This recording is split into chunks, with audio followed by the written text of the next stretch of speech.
introduced, Mattel started putting together something to compete with it. Presenting Intellivision. But then when it went through the roof, they said, okay, we got to do this. We got to come out with this. And triggered the world's first true console war. Intellivision was so much better than Atari. We had stronger hardware, greater graphical power than the Atari. I find Intellivision more sophisticated. They prevailed when others failed.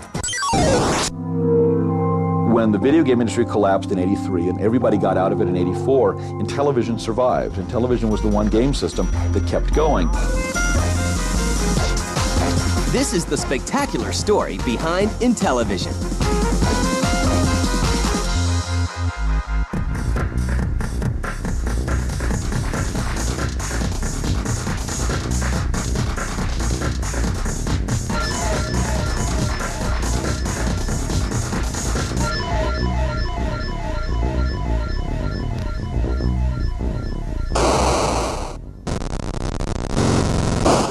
In the mid-'70s, gaming is still in its infancy. The Atari came out, I believe, in '75 or '76. It was not initially that successful. It did well. It was popular with a lot of kids wanted it and everything, but it wasn't as popular as Nolan Bushnell thought it was going to be. I think they manufactured 800,000, they sold 300,000 the first year. The world's greatest arcade video games are now the world's greatest home video games. They're only from Atari.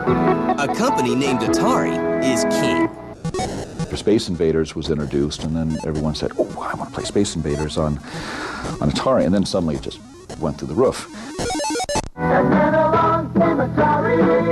The biggest thing that Atari did was get computers in people's homes. Atari put more computers in people's homes than any PC manufacturer was even close to, by a factor of 100 or more, because they learned the idea of you sell the application and not a computer.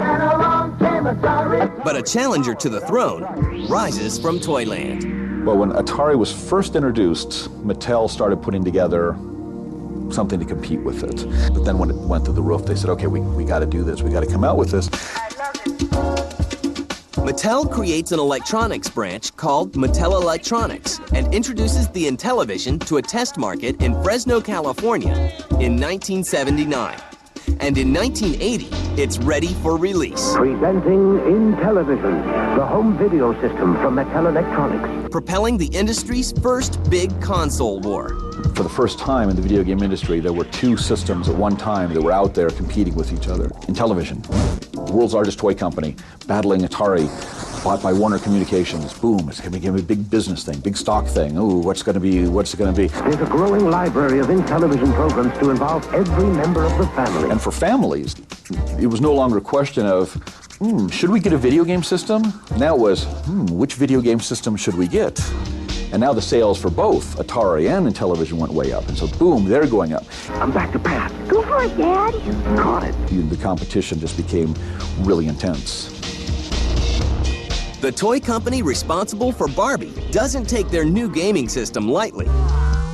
It was a more sophisticated system because Mattel figured that being this big prestigious toy company, they would compete with Atari by saying, theirs is a little toy thing that you play some arcade games on.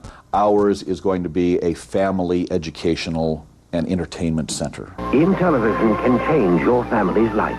We are going to have this machine that you will later be able to put a computer keyboard onto it. Available in 1981. And you will be able to put a modem on it. They were talking in 1980 about, modem for the Intellivision, to be able to get online and to get information and to do all this stuff. So they were really positioning it as this big family unit. It can change your family's life. The technology isn't cheap, but you get what you pay for. And so it was more expensive. It was $300 compared to $150 for the Atari, but they had this image behind it. The Intellivision was so much better than Atari, and stop me now before I go on. The Intellivision, like now, if a hardware platform has a year to cook longer than its competition, every year there's a real advantage. So we had stronger hardware, greater graphical power than the Atari. And the ColecoVision, which came after us, had some enhancements over us. So it was simply a moment, when is that steak driven into the ground, and that's what the designers have to work with. The reason people liked Intellivision more than Atari was that the graphics were better. It just looked better. But the Intellivision for its time was a very powerful machine. Mattel decides to milk its hardware advantage and brings in a celebrity to sell the Intellivision to the masses. And so instead of trying to position it as the big family center, they instead just started doing commercials where George Plimpton, who was known as a sports writer, came out with a television set with Atari showing Atari baseball, television showing Intellivision baseball. And this was very radical for the time to directly show your competitor in a TV commercial. An aggressive marketing campaign ensues. George Plimpton just said, Look at Atari basketball and Intellivision. you can tell the difference. I think Intellivision plays much more like real basketball. And it was brilliant to use the sports things because this was new. People didn't know video games that well. People hadn't grown up with video games. They were relatively new. Arcade games were still considered, a new phenomenon. But everyone knew what a sports game was. If you try them both, I think you'll find the clear winner is Intellivision. Compared to Atari's graphics, these were so realistic. And they capitalized with that. They had commercials showing how well their baseball games were to Atari's baseball games. So everyone could look at that TV set and look at that baseball diamond and say, that looks like baseball. We don't know what this Atari thing looks like, but it's not baseball. It was the sports games that immediately set us apart. And the comparison campaign pays off big. Immediately, the sales just started jumping once they started doing that campaign. And that was in 1981. And very quickly, Mattel was able to grab about 20% of the market. Mattel will need to do more than just step up to the plate if they want to bump Atari from that coveted top spot. But their next approach may be a little uncivilized.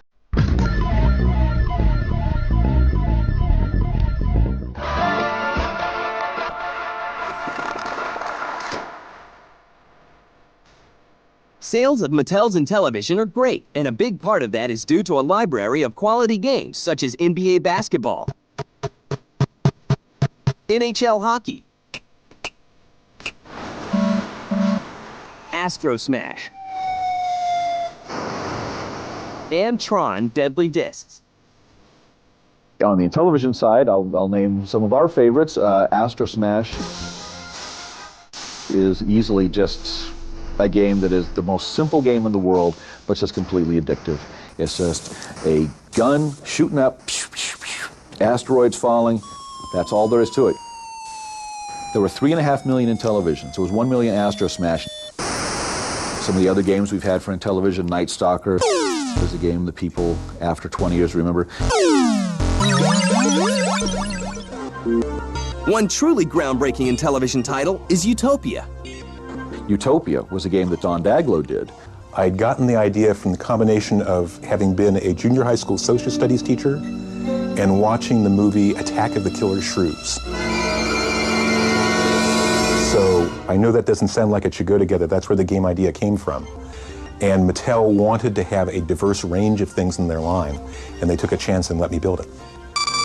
The idea of Utopia is there are 2 islands on the screen, and in those days, that's all you got were nice, steady things on the screen. And your job is to run your island in the way that makes your people happiest. It was a game where you had to figure out how to plant crops on your island and keep your people happy and all of this. And it really was the first sim game. People have referred to it as Civilization 0.5 because it really is kind of the beginning of all of those things. All of these games now with Civilization and with SimCity and The Sims, it really can be traced back to this Intellivision game that Don created back in 1981. And for the men and women who create these Intellivision games, remaining anonymous is part of the deal. Mattel Toys that owned Mattel Electronics didn't want the programmers to be known, didn't want our names out there because they were afraid that Atari or Activision, one of the other companies, would steal us away. So everything had to be anonymous. They wanted to hide our names. In-house, I was fighting to get credit for my people actually on the boxes. But what they actually wanted to do is they wanted to hide who we were so the competition would not recruit us away. And every good secret organization needs a good alias. We did an interview with TV Guide in 1982. And they sent a gentleman named Howard Polskin to interview us, but Howard Polskin was told, you have to change their names in the interview. And all of our names were changed. And the writer wanted some sort of a description, a group description for us. And we didn't have one really. You know, we were application software at Mattel Electronics. And application software didn't sound sexy. So the writer said, how about you guys call yourselves the Blue Sky Rangers, because we talked about having blue sky sessions. Because he heard that our brainstorming sessions were called Blue Sky Sessions. Where we'd try and think up new ideas or new ways to play games. And the name took, and it's stuck ever since. Blue Sky Rangers. And our vice president, Gabriel Baum, he didn't like that name. He said, I hate that, that's stupid. But the marketing people at Mattel, the publicity people at Mattel said, let's go with it. Let's give them something. Let's give them something that gives them a hook to write the story. So how about instead of you guys call yourself the Blue Sky Rangers, he just says, you are the Blue Sky Rangers. And Gabriel said, I guess I can live with that, you know, because yeah, okay, whatever. So since we knew Gabriel hated the name, we of course adopted it as our logo. I designed the logo for the Blue Sky Rangers. I put his face on it. In the article, they changed his name to Hal, so we have In Hal We Trust around this logo, and that became the generic name for those of us who worked on games at Mattel.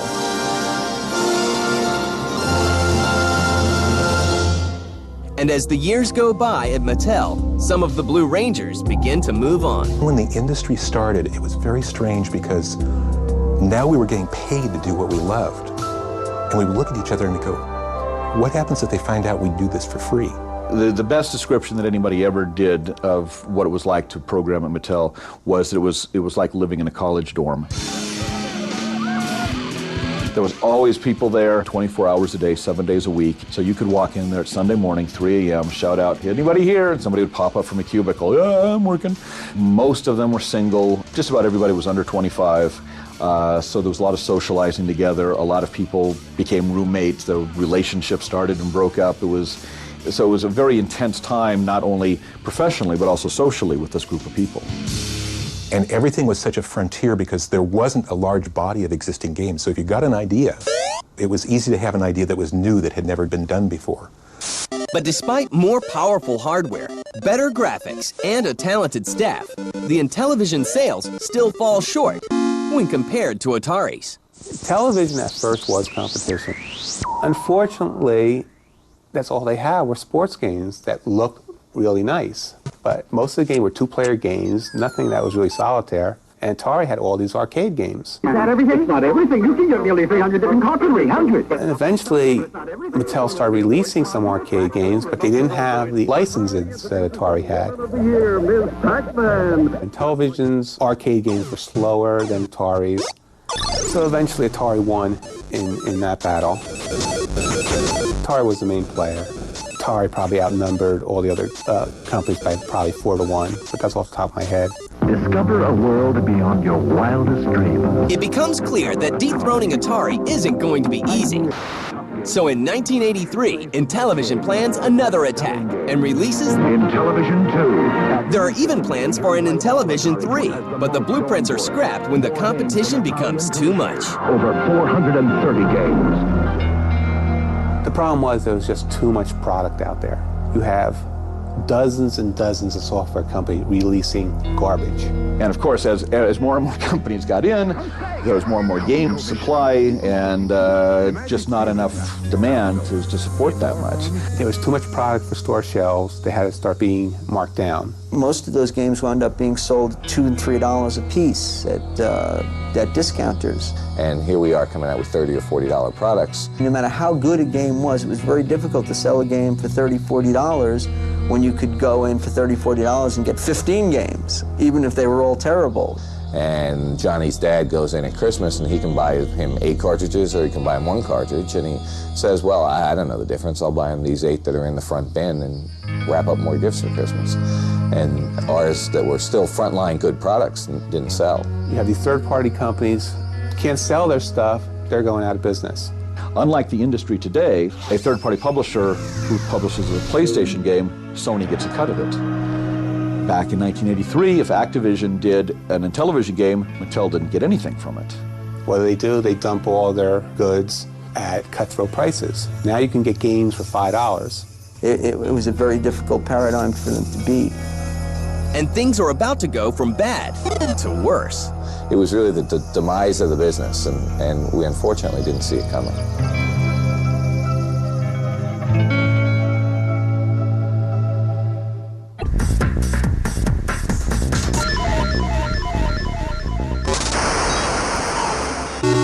By 1983, store shelves are overflowing with second-rate games. Prices are falling, and the industry is totally freaking out.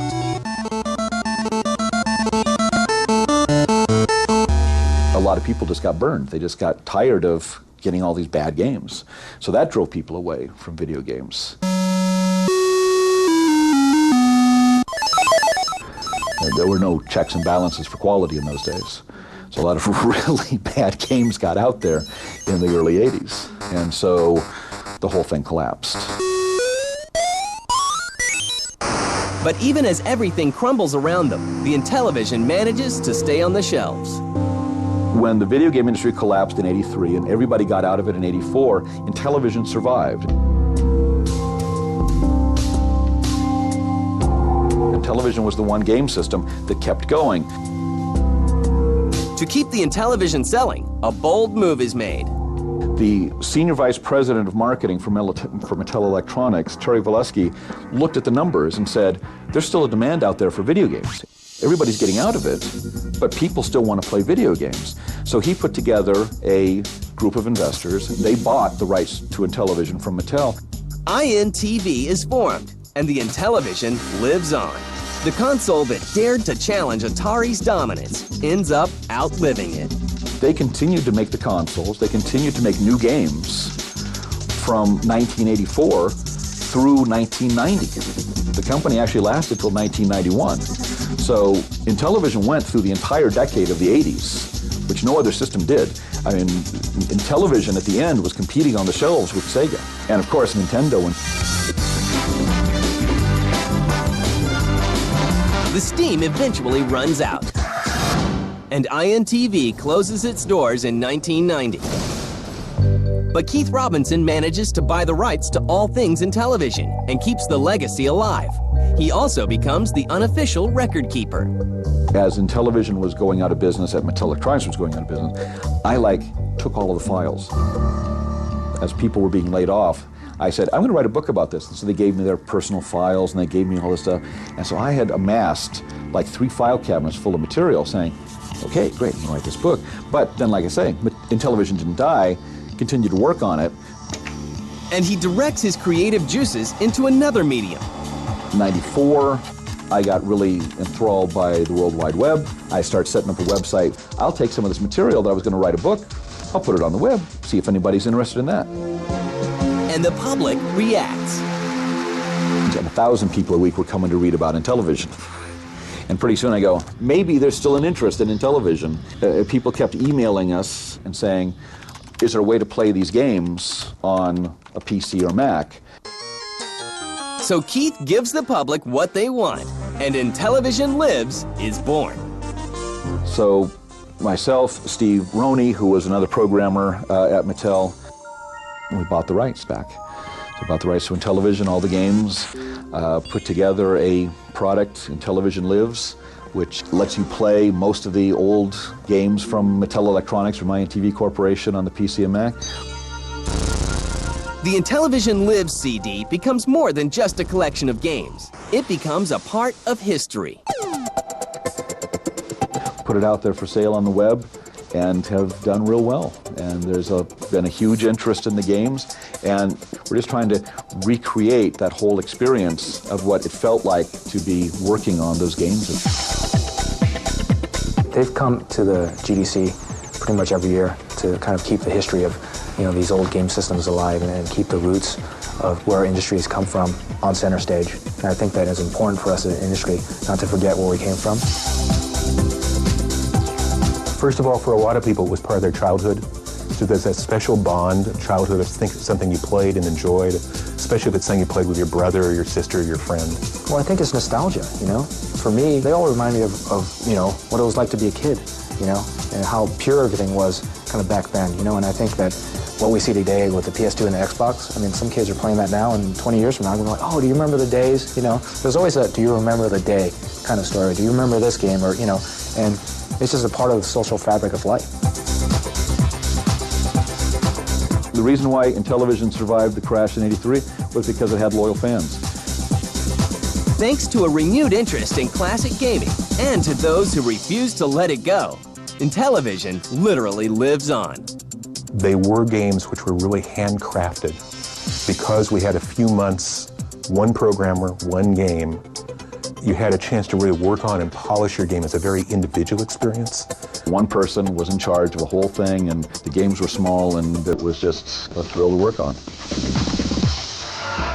But perhaps the biggest testament to the true success of the Intellivision lies in the people who were there when it all began. We get together and we still swap stories, and every year somebody new that we didn't know or hasn't been to one of the reunions shows up, and we get to include them. So the Blue Sky Rangers keeps growing. We still, 20 years later, we have reunions at a certain pizza parlor in Hawthorne, California, where the gang used to go. Sometimes in Northern California, there will be a satellite reunion. But after 20 years, a lot of us are still friends, we still are together, we still see each other all the time. A lot of us have worked together off and on during the years. And we just have a great time getting together because we have that common experience that transcended everything in our lives.